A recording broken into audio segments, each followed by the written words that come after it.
Good afternoon, everyone. Thank you for joining this edition of Midweek Pause, Wednesday, September 2nd. Hard to believe it's already the 1st of September. Glad you've taken this moment. By the way, I read the other day that Lego sales are up 14% since the pandemic began. Do you remember Lego? I used to love to play with Lego when I was a little kid, those little plastic pieces sitting there on the floor, spending a whole afternoon sometimes playing with those little pieces, making something, laughing about it, taking it apart and putting it back together again. I just think, gosh, that sounds like fun to spend a whole afternoon doing essentially nothing. It doesn't surprise me to learn that Legos are a Danish invention.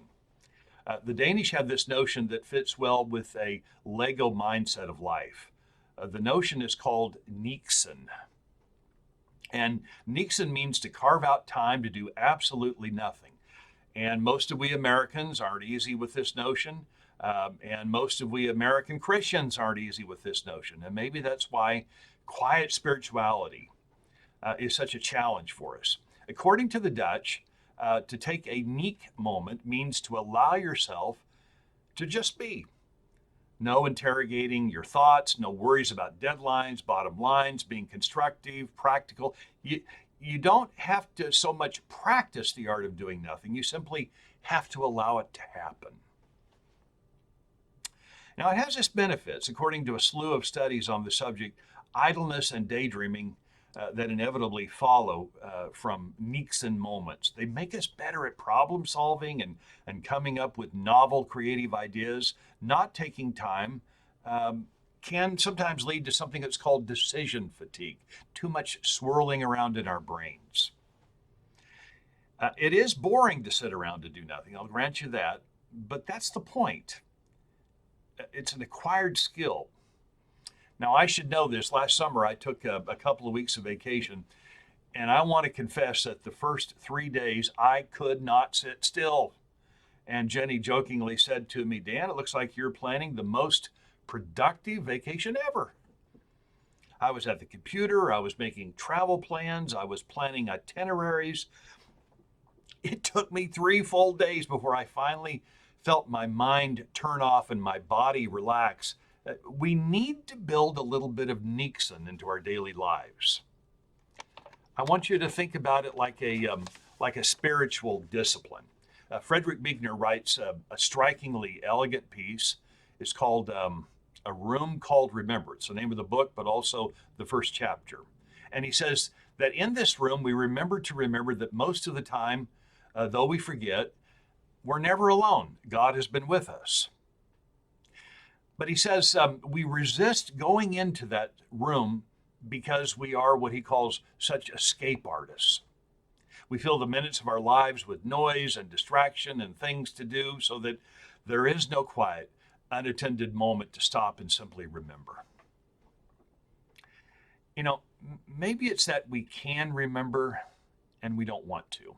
I wonder sometimes the thoughts that lurk deep within us, they frighten us. And so we push them away. Over the years of ministry, I've been with plenty of people in their grief, and almost every person I meet with, those who are still in the grips of raw, unprocessed grief, they tell me that the nighttime is the hardest part of the day. And I say, why is that? At night, I'm alone. They say, the house is quiet. I lie down to sleep, and I'm alone in my thoughts, and it frightens me. We distract ourselves because it's frightening not to be.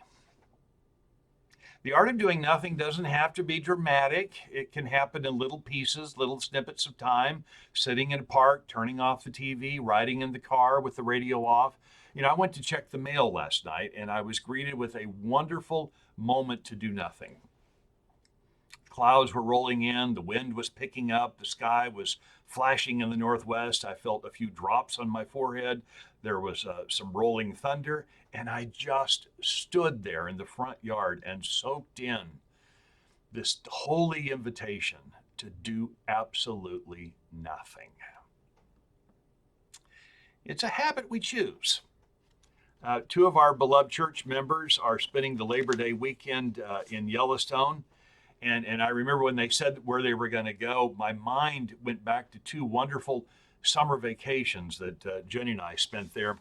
I remember the first time we went to the park, and I was all busy doing what almost every tourist does when they go to Yellowstone. I was plotting out the places to see, and we drove like we were still in Dallas, trying to get from there to here, frantically trying to get through some of the slowest, most meandering, mindless stream of traffic you will ever see, so that we could get to Old Faithful to see it blow, because according to the schedule, it was going to blow in about 50 minutes. And if we didn't get there, we'd miss it, and our whole day's itinerary would be off. And I planned it out carefully. Old Faithful at 2, hike near Mammoth Falls, following, dinner back at the hotel. I still laugh when I think about the incongruity of driving through some of God's most gorgeous creation and trying to pass people to get from here to there. Towards the end of the first trip, something happened. I began to understand the peaceful rhythm of the park. The roads weren't meant to make time. They were designed to slow you down often enough to see bison roam, or to see an elk, or to stop to watch the patterns of the stream, to see the color of the rock change as day went from morning to evening, to roll down the car window and smell the forest. Just stop. Those trips reminded me of other trips I've taken as a kid, from Oklahoma to California in the car, driving 3 days to get there. Sometimes we took the train, winding through the mountains of Arizona, sitting in the dome car. I love that. Watching the miles go by, just sitting. And those car trips, I remember sitting in the back seat of the car thinking that those 3 days driving in the car were some of the most boring in all my life. Are we there yet? And now, I look back and I see what a wonderful gift it was to sit for 3 whole days, to watch the clouds, to see the changing landscape, to crack the window and smell the air, to watch a thunderstorm form, to take a nap, to daydream, to count all the Stucky signs along the way. What a tremendous gift. We didn't have cell phones back then. There was no way to communicate in between towns, so that when we got there, and not before. I think of Jesus and his disciples in the way that we picture them in the Gospels, Mark's Gospel especially. Jesus is pictured going from one place to another immediately. That's Mark's favorite word, straightforward, immediately. Luke, where Jesus leaves one village and goes on to the next, and seemingly, if you read the Bible, you think Jesus never sleeps. And he was busy. His days were full, and there was human need around every corner. But it occurs to me, think about it, that there were all those other times there had to be spent traveling on foot with the disciples. Those had to be rich moments of quiet, relaxed conversation, or time to simply clear one's head for what lay ahead. Gospels say Jesus took time to be alone, and time to be apart from the disciples. But there were all those other times, as Jesus is pictured with the disciples on the road to Emmaus, when the conversation inevitably lagged. And there were no words, and all there was the sound of each of them putting one foot in front of the other, looking around, taking in the countryside that they'd remembered since the day they could remember, stopping for the night, going through the simple processes of fixing a meal. These had to be rich moments. And I wonder if this explains why the disciples were so seemingly ready at times to do what Jesus said, because their thoughts and feelings had already had time to marinate along the way. There's a song we used to sing when I was growing up, and I think it's still in our hymnal, and if it's not, then I'm going to be a committee of one and put it back. Take time to be holy.